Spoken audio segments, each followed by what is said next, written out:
Well, the theme of the upcoming Forum on the Family, which we are hosting and which will be one of the largest gatherings of social conservatives this year, the theme is courage at a cultural tipping point.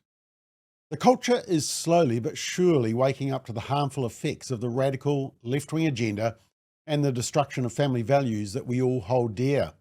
For the past decade and perhaps longer, companies, politicians, and the media have been pushing a radical agenda based on sexual and gender identity, critical theory, Marxism, and for anyone who doesn't bow down at the altar of this woke agenda, cancellation and exclusion, despite the catch cry being diversity and inclusion. It's all been a smokescreen. But have we reached a tipping point? Well, I say yes.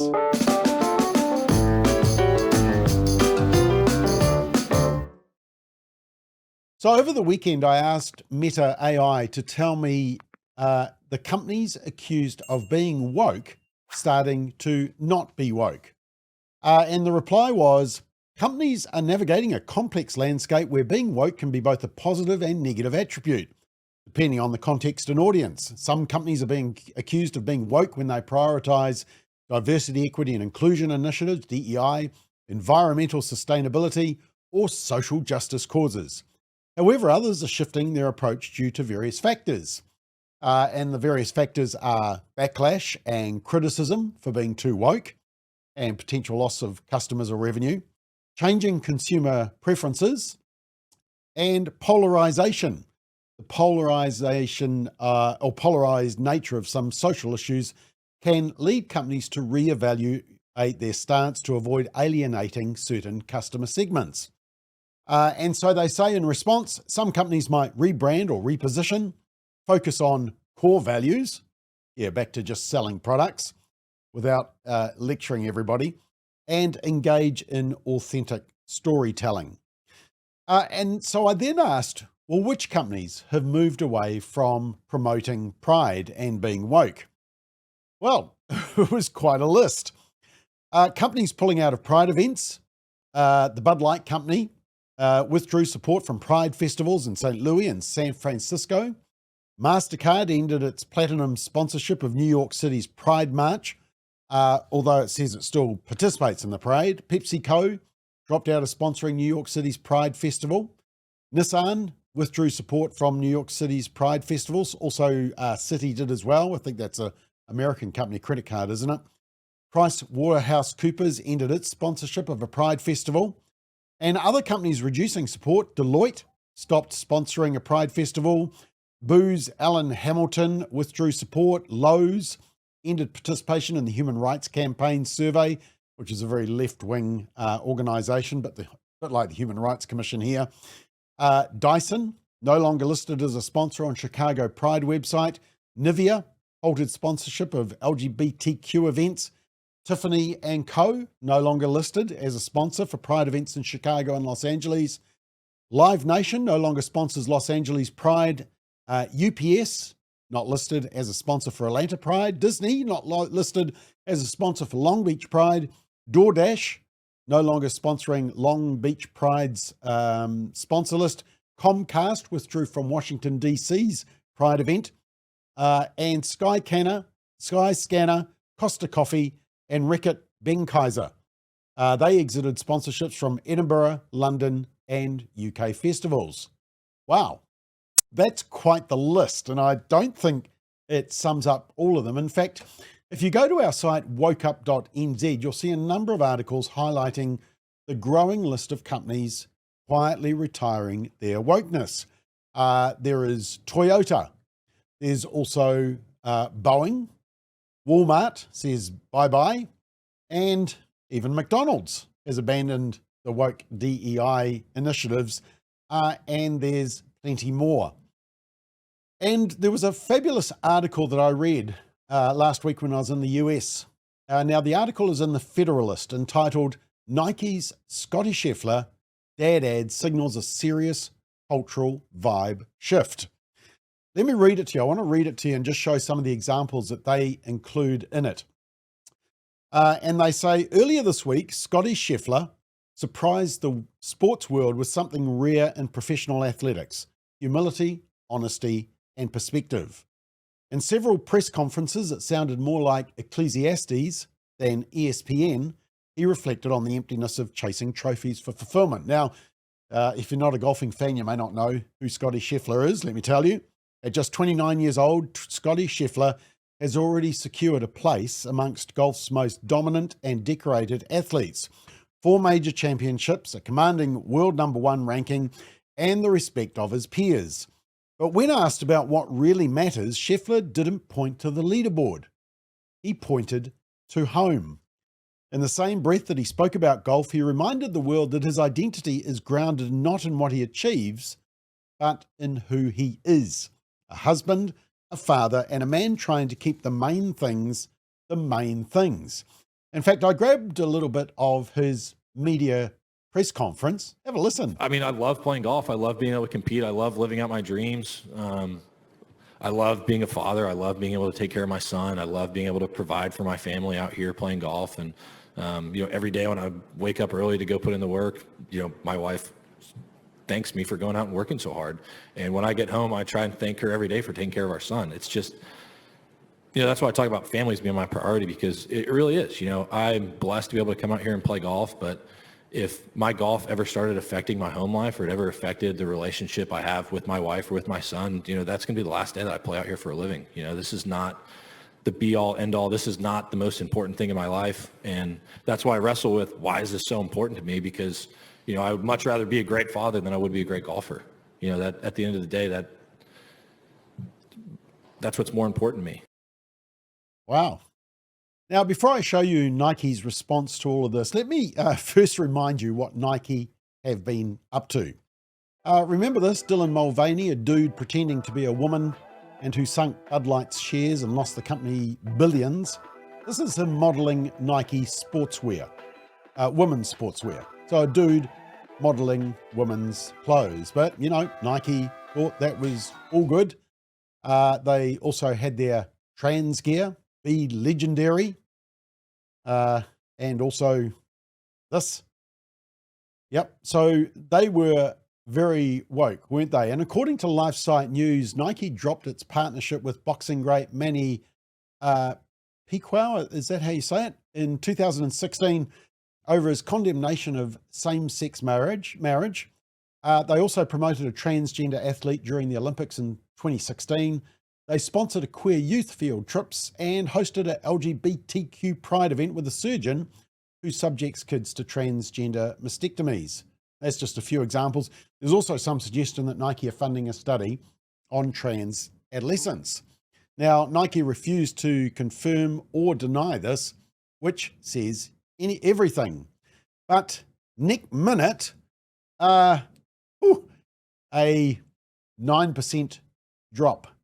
There we go. Woke mega brands sales slump after being left with warehouses full of clothes that nobody wants. So, how did Nike respond to Scotty Scheffler's pro-family messaging? Well, the interesting thing is, beautifully, they said, Nike, after Scheffler's British Open win, the company posted a quiet, wholesome photo of Scotty and his son Bennett on the course together having a moment. No fanfare, no agenda, just a dad and his son. The caption said it all. You've already won, but another major never hurt. The ad matched the man, and just as importantly, it matched the mood of the country, a return to normalcy, a return to the things that actually matter, such as family, fatherhood, and legacy. It wasn't just a great photo, it was a cultural moment, and it wasn't isolated. Then the article says, Volvo made waves earlier this year with a pro-family, pro-life ad, showing a couple preparing for the arrival of their child. No politics, just joy. Let me show you a little excerpt of that Volvo ad. Hey. Hey. You okay? Yeah. Well...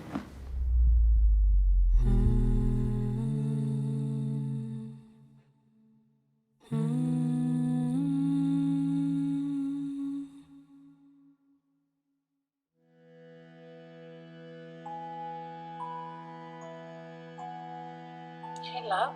Hey, Mom. How are you guys? How you doing? Yeah, we're good. Something wrong? No, but we've actually got something to tell you. Kate's pregnant. Oh, Andy, you're joking. You're gonna be a grandma. Oh my God. How does it feel? I'm scared, Mom. Why are you scared? About it all, you know? The nights, the responsibility, like, we're gonna need a bigger place. Help with all that. I know, bless you, you're so sweet. I've got this feeling that we're gonna have a daughter. Just as stubborn as her mum. Oh, hopefully not. The family's knows. Now that's a legacy she might have to live with. Okay, so it's a very positive family ad, as you can see. Let me just fast forward. It actually goes for over 3.5 minutes. But let me just show you the last part, because you're probably wondering where the car fits in. So let's keep going. Now.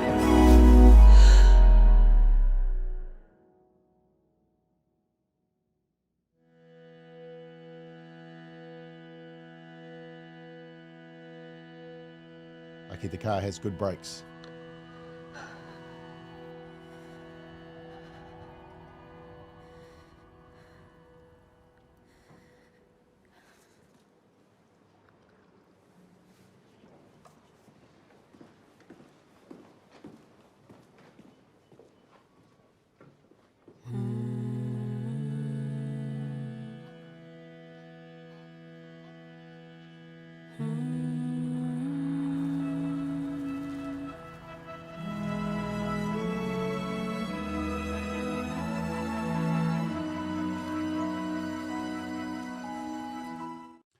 Okay, that is very family focused, isn't it?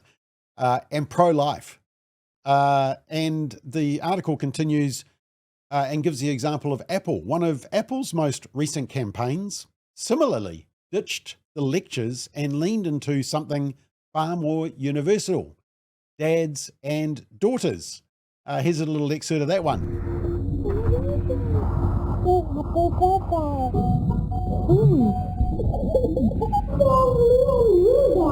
I got the moon.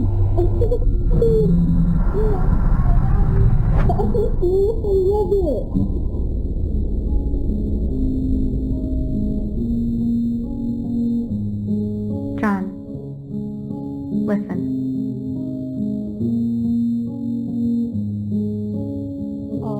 Light the fire. You place the flowers in the vase that you bought today. I'm so excited. Here you go. Haley. Happy birthday. Look at the picture of me and you, Daddy. Look at the moon. House. Daddy, tickle me. I am a robot. What is that? See ya. Everything is easy 'cause of I love you, Papa. you.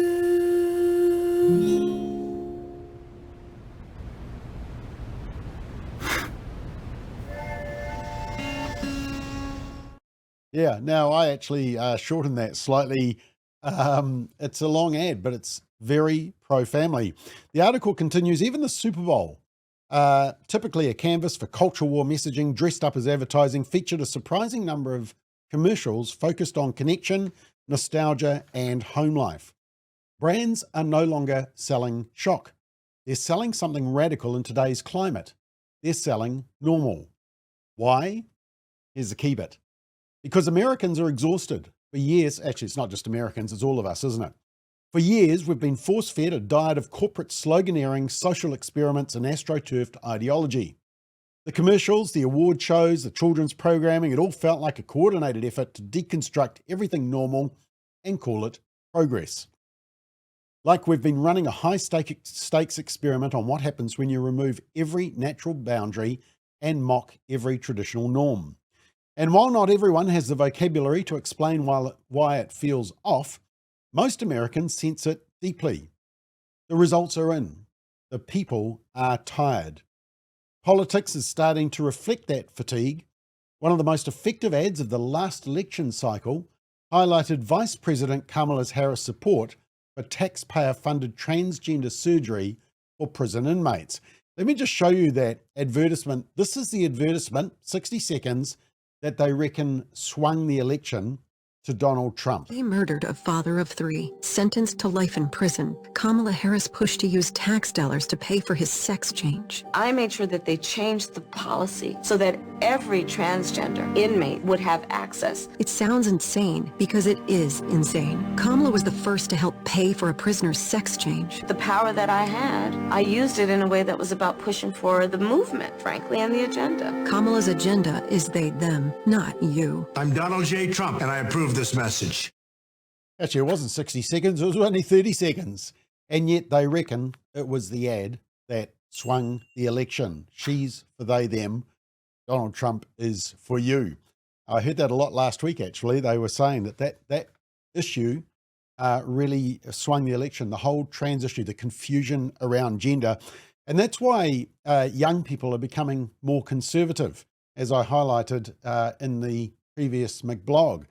There has been a cultural tipping point. The culture is waking up to wokeness, and they're rejecting the transgressive sexuality, gender confusion, climate alarmism, and divisive Marxist agenda of left-wing politics, politicians, and media. And not a moment too soon. Let's help the companies that still have to learn the lesson. Like, for example, Ozone Coffee. Perhaps pick another coffee brand in the meantime. Ozone will soon get the message, won't they?